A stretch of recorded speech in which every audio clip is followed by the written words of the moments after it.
മത്സര പരീക്ഷകൾക്കും നൈപുണ്യ പരിശീലനത്തിനുമായി സർക്കാർ തുടങ്ങിയ പദ്ധതിയായ പ്രജ്വലയുടെ മാർഗനിർദ്ദേശങ്ങൾ പുറത്തിറങ്ങി.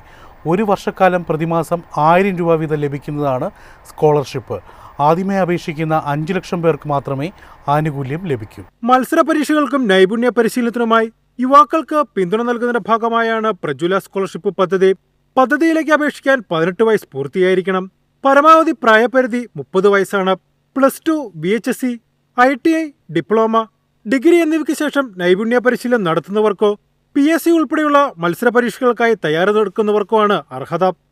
കേരളത്തിൽ സ്ഥിരതാമസക്കാരായിരിക്കണം അപേക്ഷകർ. കുടുംബവാർഷിക വരുമാനം 1 ലക്ഷം രൂപയിൽ താഴെയായിരിക്കണം. മറ്റ് സ്കോളർഷിപ്പുകൾ ഒരുമിച്ചായി സ്വീകരിക്കാനാവില്ല. ബാങ്ക് അക്കൗണ്ട് ആധാറുമായി ബന്ധിപ്പിച്ചിരിക്കണം.